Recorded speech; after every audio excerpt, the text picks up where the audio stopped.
Hello students, आज हम लोग डिस्कस करेंगे find the inverse matrix. Question number 1 है हमारा, फाइंड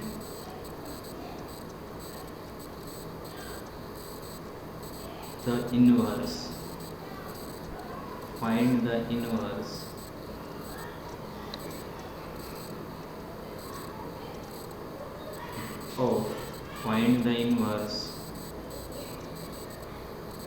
ऑफ मैट्रिक्स गिवन है अपने को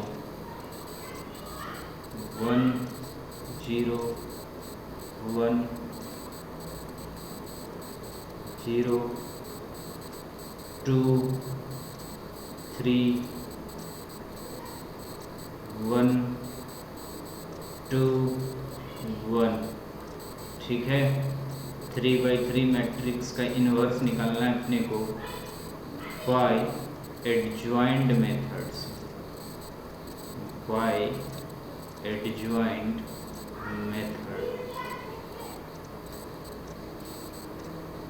ओके स्टूडेंट्स, तो हम लोग इसको सॉल्व करते हैं बाय यूजिंग एडजॉइंट मेथड से। ठीक है, तो फर्स्ट ऑफ ऑल हम लोग फाइंड करेंगे फर्स्ट पॉइंट में, जैसा मैंने आप लोगों को थ्योरी में पढ़ाया कि सबसे पहले आप डिटर्मिनेंट निकालो। ठीक है, तो ये मैट्रिक्स को हम लोग कंसिडर करते हैं, ये मैट्रिक्स हमारा क्या है, ए मैट्रिक्स। ठीक है, तो हम लोग यहाँ से determinant of A is equals to क्या हो जाएगा हमारा 1 0 1 0 2 3 1 2 1। ठीक है, तो फर्स्ट आप लोग इसका डिटर्मिनेंट निकालो पहले। तो डिटर्मिनेंट कितना हो जाएगा हमारा, डिटर्मिनेंट हो जाएगा 1 के रिस्पेक्ट में अपन फर्स्ट रो को एक्सपैंड करते हैं। ठीक है, तो 1 के रिस्पेक्ट में हमारा हो जाएगा ये रो और ये कॉलम कैंसल, यानी 2 3 2 1। ठीक है, माइनस अल्टरनेट साइन जाता है हमारा, प्लस माइनस एंड प्लस। ठीक है, -0 0 में कुछ भी रखोगे आप लोग, ये 0 ही आ जाएगा। नेक्स्ट +1 1 के साथ हमारा आ जाएगा ये कॉलम और ये रो कैंसल, 0 2 1 2 0 2 1 2। ठीक है, इसको स्टूडेंट हम लोग सॉल्व करेंगे, ये आ जाएगा 1 2 × 1 2 -6 -0 multiply this 0 +1 0 -2 this is equals to -4 -2 is equals to -6। ठीक है, तो हमारा डिटर्मिनेंट कितना निकला स्टूडेंट, -6। ठीक है, यानी हम लोग यहाँ से बोल सकते हैं फाइनली कि that is determinant of A not equals to 0। ठीक है, और डिटर्मिनेंट नॉट इक्वल्स टू 0 है तो हमारा मैट्रिक्स हो जाएगा नॉन सिंगुलर मैट्रिक्स। ठीक है स्टूडेंट, अगर हमारा मैट्रिक्स नॉन सिंगुलर हो जाएगा तो हमारा मैट्रिक्स क्या हो जाएगा, इन्वर्टेबल, यानी ए इनवर्स इज एग्जिस्ट। ठीक है, तो हमारा इन्वर्स क्या होगा, एग्जिस्ट होगा। ठीक है, एंड सेकेंड पॉइंट में हम लोग फाइंड करते हैं माइनर एंड कोफैक्टर्स। ठीक है, तो माइनर कोफैक्टर निकालने के लिए आपको मैंने रूल बताया था, क्या रूल बताया था, तो माइनर का फार्मूला हमारा होता है, फर्स्ट हम लोग M11 निकालते हैं। ठीक है, M11 यानी first row and first column, ठीक है। तो उसके रिस्पेक्ट में first row and first column delete कर देते हैं, तो हमारा जो मैट्रिक्स 2/2 का बनेगा उसको अपन लिख सकते हैं 2 3 2 1, ठीक है। ये हो जाएगा आपका, क्रॉस मल्टीप्लाई करेंगे 2 को 1 से एंड 2 को 3 से, ठीक है। फर्स्ट हम लोग लीडिंग डायगोनल को मल्टीप्लाई करते हैं, तो 2 × 1 माइनस 3 × 2, तो हमारा फाइनली आ जाएगा 2 - 6 = -4, ठीक है स्टूडेंट। तो फर्स्ट एलिमेंट का हमारा माइनर कितना आ गया, -4, एंड को फैक्टर भी फाइंड कर सकते हैं यहाँ से। तो को फैक्टर को जनरली हम लोग कैपिटल ए से रिप्रेजेंट करते हैं या कुछ लोग सी से रिप्रेजेंट करते हैं, ठीक है। तो हम लोग ए लिखते हैं, = फार्मूला होता है हमारा -1 पे पावर, जो भी ये सफिक्स में है वो प्लस में आ जाता है, 1 + 1 इंटू माइनर 1, ठीक है। यहाँ -1 पे पावर 2 यानी 1 + 1 इंटू माइनर 1, तो फाइनली हमारा कितना हो जाएगा 1 × -4 = -4, ठीक है। तो हमारा कोफैक्टर जो A11 का आ गया वो कितना गया, -4 आ गया, ठीक है स्टूडेंट। तो जनरली हम लोग अगर माइनर निकाल लेते हैं तो कोफैक्टर निकालना काफ़ी इजी हो जाता है, ठीक है। बस आप एलिमेंट का जो ये सफिक्स है उसको चेक करो, ठीक है। अगर इनका एलिमेंट का जो एड्रेस है, ठीक है, उसका एडिशन यानी प्लस ऑड आया तो साइन नेगेटिव रहेगा, और अगर इवन आ जाता है तो हमारा क्या हो जाएगा, पॉजिटिव हो जाएगा, ठीक है स्टूडेंट।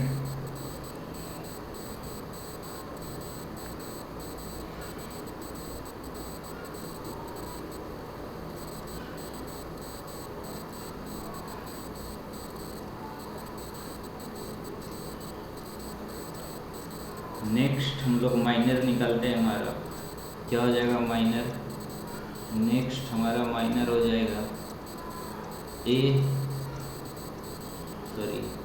M12 का, ठीक है। तो M12 का माइनर हमारा कितना हो जाएगा, M12 का माइनर हो जाता है हमारा कितना हो जाएगा 0311 0311, ठीक है। यानी first row and second column, ठीक है। ये हो जाएगा हमारा फाइनली 0 - 3 = -3, ठीक है।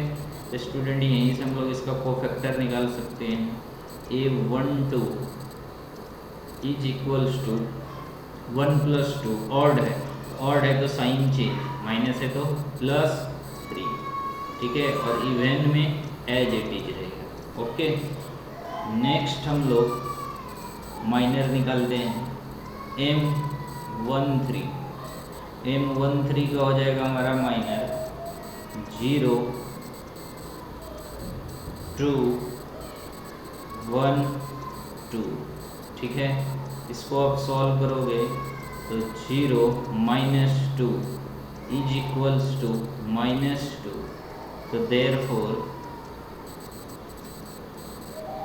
कोफैक्टर ऑफ 13 = 3 + 1 4, इवन का एज इट इज रहेगा, -2 है तो -2 रहेगा, ठीक है। तो अगर आप माइनर निकाल लेते हो तो कोफैक्टर निकालना बहुत इजी है, बस ऑड और इवन का कॉन्सेप्ट अपने को ध्यान देना, ठीक है। नेक्स्ट हम लोग निकालते हैं माइनर 21, तो 21 का माइनर हो जाएगा हमारा 0 1 2 1, ये आपका हो जाएगा 0 - 2 = -2, एंड कोफैक्टर इसका हो जाएगा A21 = 2 + 1, ऑड है तो ऑड में साइन चेंज हो जाएगा, -2 है तो हमारा क्या हो जाएगा, +2 हो जाएगा। ठीक है, ऑड में साइन चेंज और इवन में एज इट इज। ठीक है, नेक्स्ट स्टूडेंट हमारा आता है माइनर ऑफ 2 2। तो 2 2 का माइनर हो जाएगा हमारा 1 1 1 1 1 1 1। ये आपका आ जाएगा 1 - 1 यानी 0। ठीक है, तो इसका कोफैक्टर भी क्या हो जाएगा हमारा 8 2 2। कोफैक्टर भी हमारा क्या हो जाएगा, 0 हो जाएगा। ठीक है, नेक्स्ट माइनर ऑफ m2 3। तो m2 3 का हमारा माइनर आ जाएगा 1 0 1 2। इसको आप सॉल्व करोगे तो ये 2 आ जाएगा और इसका कोफैक्टर आ जाएगा 8 2 3। 3 + 2 ऑड है तो साइन चेंज -2। ठीक है स्टूडेंट, तो 8 2 3 का कोफैक्टर क्या आ गया, -2 आ गया। ठीक है, नेक्स्ट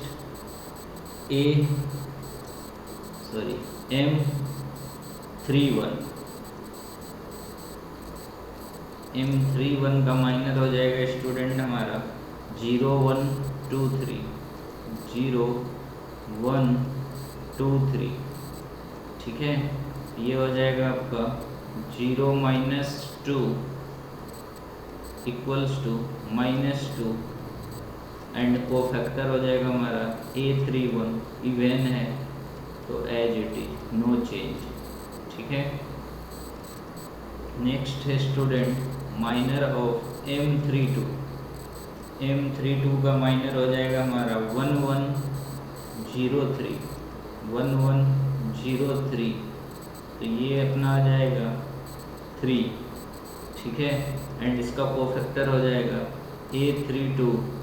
ऑड है तो साइन चेंज -3। ठीक है स्टूडेंट, लास्ट एलिमेंट है हमारा a31। ठीक है, लास्ट एलिमेंट है हमारा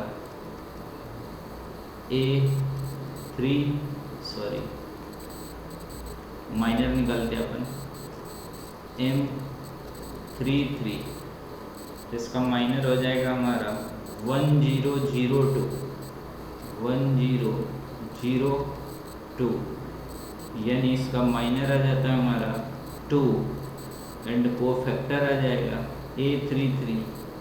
3 + 3 इवन में एज इट इज 2। ठीक है स्टूडेंट, तो फाइनली हम लोग हर एक एलिमेंट्स का माइनर एंड कोफैक्टर फाइंड कर चुके हैं। ठीक है, तो यहाँ से हम लोग देखते हैं फाइनली कोफैक्टर मैट्रिक्स हम लोग जनरेट करते हैं। तो हमारा कोफैक्टर मैट्रिक्स हो जाएगा कोफैक्टर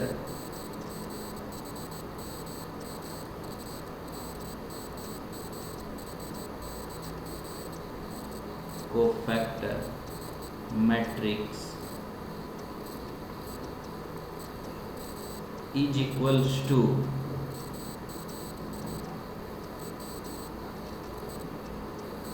कोफैक्टर मैट्रिक्स आ जाएगा हमारा -4 3